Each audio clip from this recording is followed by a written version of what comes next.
जय सिया राम। दोस्तों और भाइयों, आज हम एक सेठ के लालच की कहानी सुनाएंगे।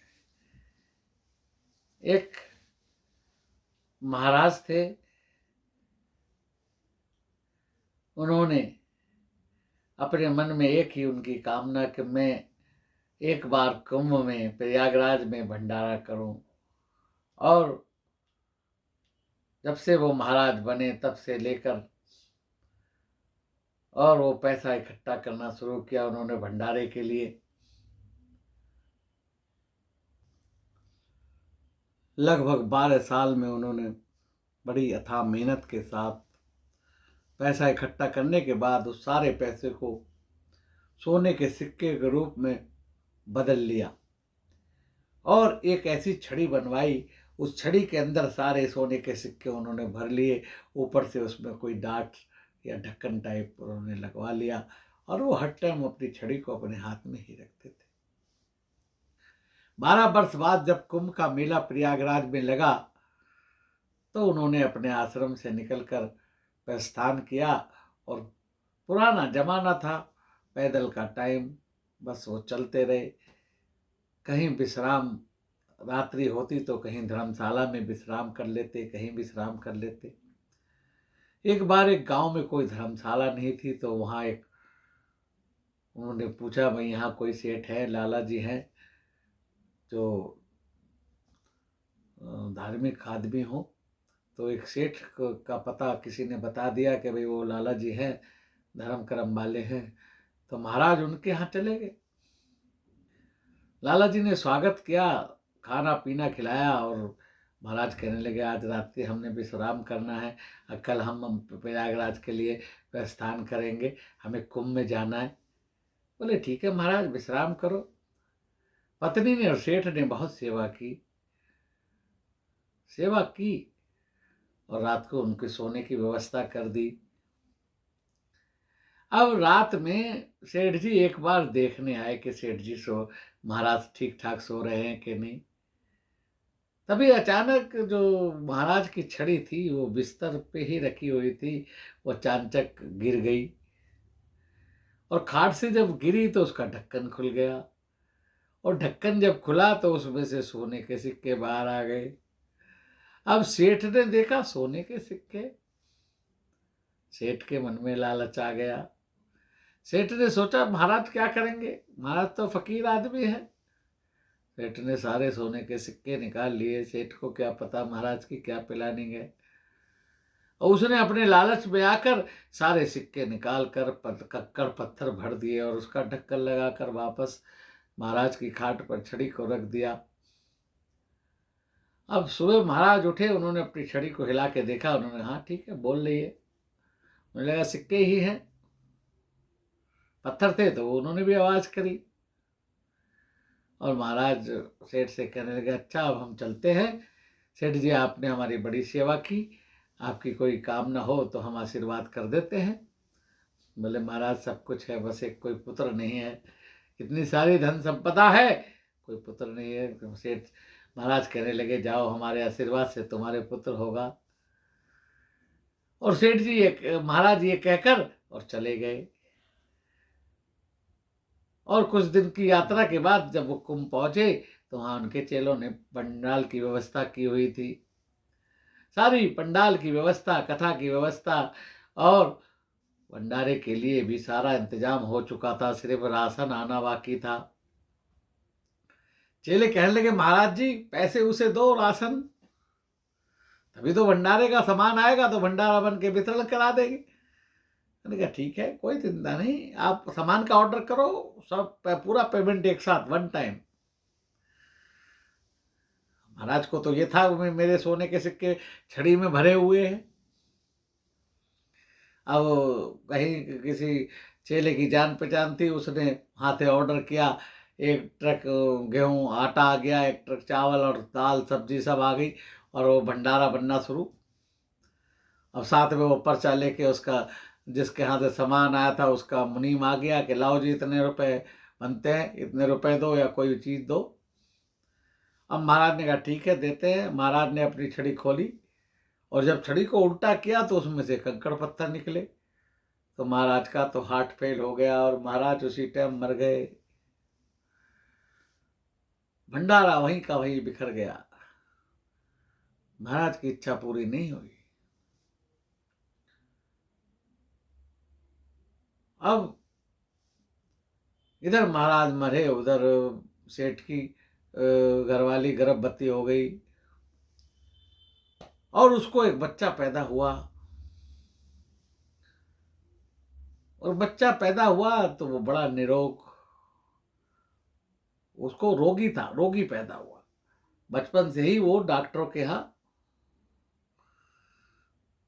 उसको लेकर जाती, दवाई दारू करती, ठीक है, वो ठीक हो जाता, फिर दवाई फिर दवाई। तो जैसे तैसे करके वो, जब वो थोड़ा 5 साल का हुआ, स्कूल स्कूल गया, जब उसने बोलना शुरू किया, बस एक ही बात कहे वो कि मुझे भंडारा करना है कुंभ में। सेठ ने कहा ठीक है बेटा, चलेंगे कुंभ में, भंडारा करा देंगे, क्या दिक्कत है, बहुत पैसा है हमारे पास। और अब साहब बच्चा जैसे तैसे वो बड़ा हुआ और सेठ सेठानी उसको कुंभ ले गए। बड़ा होने में सेठ, उस बच्चे ने सारा बहुत पैसा उसका उनका सेठ का खर्च कराया, बीमारी में, इसमें उसमें। उसके बाद कुंभ ले गया और कुंभ में ले जाकर उनने भंडारा करवाया। और जब भंडारा संपूर्ण हुआ, बस उसी दिन उसने अपने प्राण छोड़ दिए। सेठ बड़ा रोए, सेठानी बड़ी रोए। तो वहां एक त्रिकालज्ञ महात्मा थे, वो आए, कहने लगे सेठ क्यों रोता है? कि महाराज ये मेरा पुत्र था और इसने भंडारे का पैदा होते ही जब बोलना शुरू किया, भंडारा करना है भंडारा। मैंने कहा ठीक है, भंडारा करवा देंगे। आज ये बड़ा हुआ, 21 साल का, भंडारा हमने करा दिया, भंडारा पूर्ण हुआ और ये पूर्ण हो गया।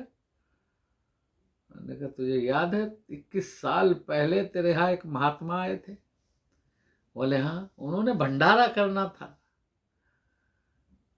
21 साल अभी पूरे हुए हैं और ये 21 साल पहले वो तेरे घर आए थे, उनका भंडारा पूरा नहीं हुआ था, हम भी यहीं थे, भंडारा अधूरा था और वो चले गए। उनकी इच्छा थी मैं भंडारा करना है, तो दोबारा जन्म लेकर तेरे घर आ गए और अपना भंडारा पूर्ण करके पूर्ण हो गए, मुक्त हो गए। तूने जो उनका माल हड़पा था वो सब कुछ लगवा गए। सेठ ने कहा वाकई मेरी बहुत गलती थी।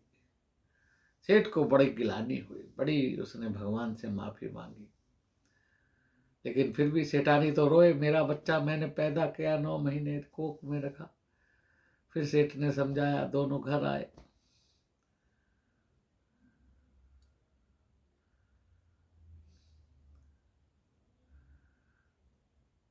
कहने का तात्पर्य इस कहानी से ये है कि भाई ये जो हमारे पुत्र, जो हमारे को संसार में पुत्र बनकर जो आते हैं, उनका पिछला कुछ लेना देना है, पिछले जन्मों का कुछ लेना देना है। पुत्र 3 प्रकार के होते हैं। एक पुत्र होते हैं कि कर्जा, पिता का कर्जा उतारने आते हैं, क्योंकि उन्होंने पिछले जन्म में उस आदमी का कर्जा खाया होता है, तो वो पिता पे जो कर्जा चढ़ा है वो भी उतार देते हैं। दूसरे पुत्र होते हैं जो पिता चाहे कर्जा करके देना पड़ेगा, पिता से लेते रहते हैं, क्योंकि उन्होंने पिता को दिया था, पिता ने पिछले जन्म में उनका कर्जा उनसे लिया होगा, जो देनदारी बाकी है, इसलिए वो पुत्र बन के आया है इस जन्म में। वो लेगा, जितना भी कर्जा फिक्स है, एक एक पाई लेगा सूद के साथ। और तीसरे पुत्र होते हैं न्यूट्रल, वो न देते हैं न लेते हैं, जो आपका जो वो दायित्व है, आपने पढ़ा लिखा शादी की अलग कर दिया या साथ भी रहेगा तो न कुछ देगा न लेगा, वो न्यूट्रल रहेगा। वो किसी प्रेम के वशीभूत होकर पिछले जन्म में आपसे उसका कुछ लगाव रहा था तो वो पुत्र बनकर आ गया। आपका पुत्र तो कहला रहा है, आपके नाम का यश करे या ना करे, आपका नाम उसके साथ लग गया है, लेकिन वो न्यूट्रल है। ना उसका पिछले जन्म का कुछ लेना है ना देना है, तो इस जन्म में ना वो तुम्हें कुछ देगा न लेगा। तो इस संसार में हर आदमी अपने पिछले कर्मों का लेन देन भुगताने आता है। हमें कोशिश करनी चाहिए कि हम पे किसी का कर्जा बाकी ना रहे, ताकि हमें अगला जन्म में आकर उसका कर्जा ना उतारना पड़े। हमें किसी का हमारा किसी पे छूट जाए उसको क्षमा कर दो, माफ कर दो, याद ही मत रखो, भगवान तेरे अर्पण, लेकिन हम पे किसी का ना रहे। ये बहुत बड़ी बात है। भाई और दोस्तों, आज की वीडियो पसंद आए तो लाइक शेयर करना बहुत ज्ञान की बात है, और सब्सक्राइब ना किया हो तो लाल बटन को दबाना। जय श्री राम।